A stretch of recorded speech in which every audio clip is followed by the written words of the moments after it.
Poslodavac na svom profilu na portalu dualnog obrazovanja podnosi zahtev za obuku i zahtev za ispit za instruktora. Zahtev za obuku je tab koji se nalazi na profilu poslodavca. Klikom na ovaj tab otvara se polje u kom poslodavac može videti aktuelno stanje dosadašnjih zahteva ili podneti novi zahtev. Zahtev se podnosi za jednu osobu za jedan obrazovni profil. Izborom opcije, klikom na plusić, poslodavac može uneti novi zahtev.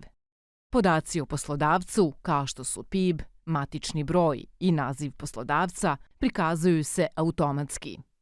U sekciji pod nazivom Obrazovni profil, poslodavac iz padajućeg menija bira željeni profil iz ponuđene liste ili ćirilicom unosi naziv profila direktno u polje. Potom iz padajućeg menija selektuje osobu koja podnosi zahtev. To je kontakt osoba iz kompanije koja zapravo i ažurira profil poslodavca.